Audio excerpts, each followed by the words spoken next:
Os. Welcome to the Bumbu Dojo Karate channel.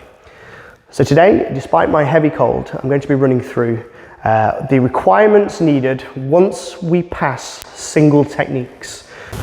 Our first technique is to step forward Nihonzuki, or a double punch. Drive forward like you would on your first exam. But the shape that you make will influence the second punch that you add.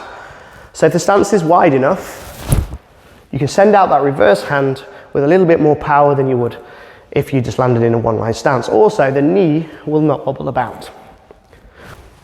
After 5 double punches, you're going to step back with 5 rising block reverse punches, Agyuki Gyakuzuki.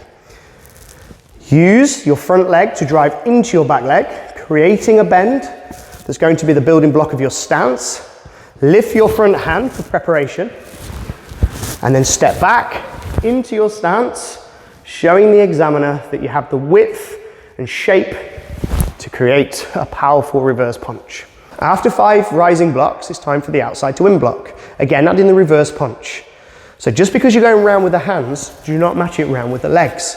So from here, come to your ear, push out your front hand as you drive forward, and then prove to the examiner the stance is wide enough, strong enough, and mechanically sound to send a reverse punch.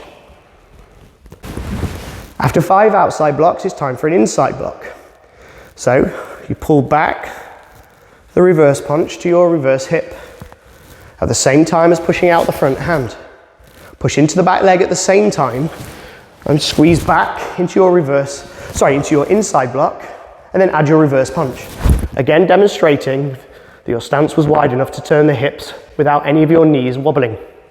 After 5 inside blocks, it's time for the downward block. Pick up your reverse hand to your opposite ear at the same time as pushing out your lead hand. Squeeze your thighs together, driving down, twisting the hips, so that's quite a heavy landing, and then turn the hips for your reverse punch. Now after 5 of the downward blocks, it's time for transitions. So this is the first time you can show a transition between stances. We're going to go from back to cat. So I'm going to do a similar action to a downward block. This one comes to the opposite ear but open. This one comes out straight but open. So my downward block will be the same but closed.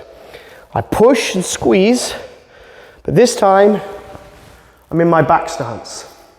Now I have to transition into a cat stance. Back stance transitions to cat stance.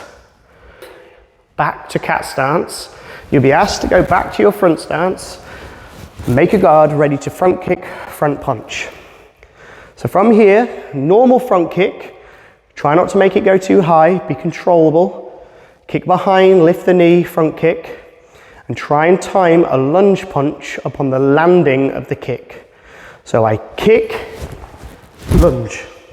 After 5 front kicks, we're going to be asked to turn around. Make a guard, and it's time for roundhouse kicks followed by reverse punches.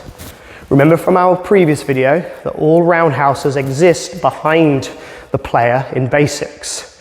So I want to be lifting behind myself, picking up, roundhouse kick, reverse punch. But my advice to you is feel like you're holding on to a rail and keep your balance by keeping that hand out.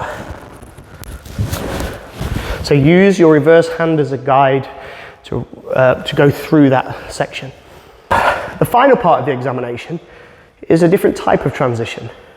It's where you transition between different chambering positions to show that you can do a completely different kick. So you're presented with 2 side kicks and you have to show that you can do both from different positions of the knee. So I'm going to make my horse stance, and the examiner is going to ask me to step forward with a snap kick followed by a thrust kick. In later examinations, it's going to be the same leg, but for this examination, it's going to be different legs. So you step the same way you would, nice and fast. Remember breaking it down. Point the knee, either towards the target or slightly off, and then open out for that snap kick.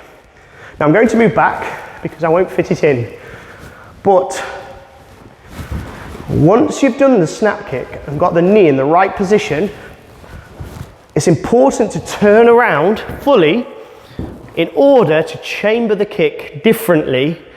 So if you're lazy with the knee and it only comes this far, you'll do another snap. So you've got to teach your body to do something completely different after the first kick. So I get my chambering position, thrust and down.